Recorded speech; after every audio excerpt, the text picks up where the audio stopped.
Assalamualaikum warahmatullahi wabarakatuh. Perkenalkan, saya Andi Fahria Mumtihani dari Kabupaten Bulukumba, Sulawesi Selatan.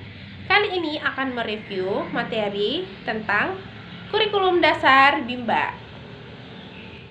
Nah, jadi kurikulum Bimba adalah kurikulum yang mendasari seluruh penerapan kurikulum yang berada di Bimba A.I.U.E.O.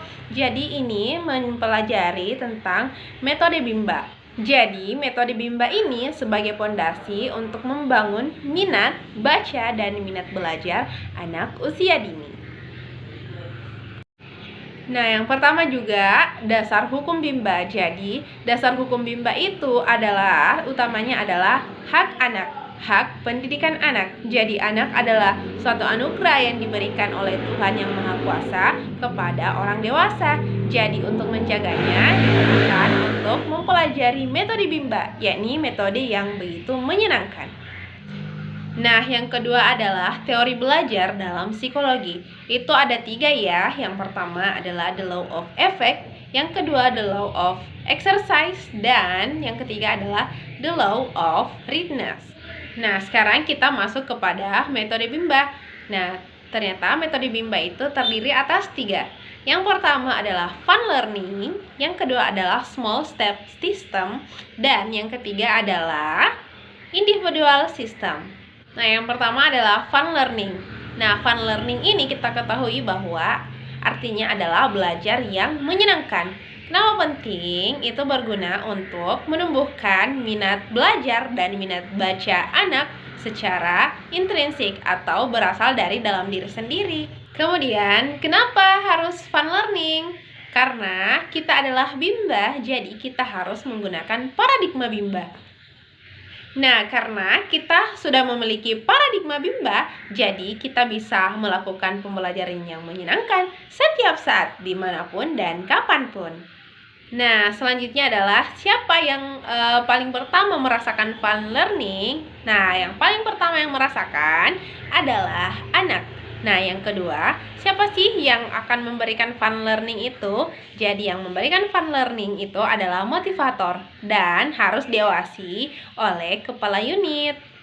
Nah, kemudian bagaimana sih caranya menciptakan fun learning? Caranya adalah dengan menyesuaikan kemampuan anak. Kita harus memahami kemampuan anak. Nah, setelah itu kita juga melakukan pendekatan secara personal. Nah, salah satu contoh kegiatan fun learning yang pertama adalah berdialog. Kita diupayakan untuk selalu menggunakan kalimat tanya kepada anak. Misalnya, kakak sudah makan belum hari ini? Hari ini kakak makan apa? Dimasakin sama bunda ya? Kemudian, dalam berdialog kita juga selalu menyisipkan kata Bimba. Misalnya, kakak pakai BAJU apa hari ini? Kakak MAKN apa hari ini? Kemudian ada salah satu saran dari Bimba, kita tidak menggunakan kata pintar untuk sang anak. Jadi kita berusaha untuk tidak menyebutkan pintar supaya anak tidak merasa pintar dan tidak ingin lagi untuk belajar. Cara yang lain adalah bernyanyi. Jadi sang motivator memberikan contoh terlebih dahulu.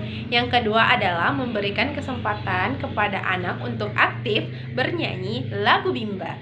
Nah, selain itu, motivator wajib selalu ceria ya di hadapan anak-anak. 3 adalah membacakan buku cerita. Jadi tips untuk motivator, buku cerita yang dibacakan adalah buku cerita yang sudah dikuasai oleh motivator, juga memiliki gambar-gambar dan berbagai warna supaya anak tertarik untuk mendengarkan. Nah, yang terakhir adalah permainan. Jadi di Bimba itu ada 3 permainan. Yang pertama adalah lagu Bimba, yang kedua bahasa Bimba, dan yang ketiga adalah modul Bimba. Kemudian metode yang kedua adalah metode small step system. Apa itu small step system? Jadi small step system adalah belajar secara bertahap. Nah, pembelajaran secara bertahap ini kita lihat dari segi afeksi dan kognitif. Afeksi itu apa? Itu berkaitan dengan emosi. Kognitif itu apa? Kognitif itu berkaitan dengan kemampuan anak belajar. Nah, kenapa sih harus small step system? Karena kita Bimba dan harus selalu melakukan yang namanya pembelajaran yang menyenangkan atau fun learning, sehingga kita harus melakukan pembelajaran secara bertahap. Artinya kita tidak memaksakan kemampuan anak. Nah, cara dalam small step system adalah dengan kita mengevaluasi afeksi dari anak atau emosi dari anak.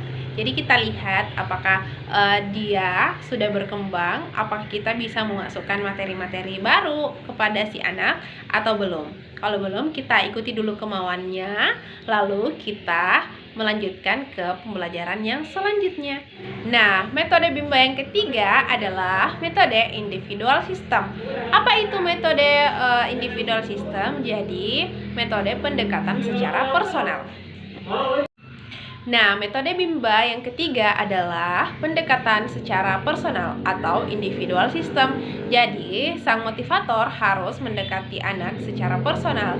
Caranya adalah yang pertama dengan mengenali karakter anak. Yang kedua adalah dengan mengetahui kesukaan anak. Minimal kita tahu 3 kesukaan anak. Jadi, motivator berusaha untuk memiliki hubungan yang baik dengan anak. Kita memiliki kedekatan dengan anak-anak. Baik, sekian review dari saya. Tetap semangat dan terus belajar. Billahi taufiq wal hidayah. Wassalamualaikum warahmatullahi wabarakatuh.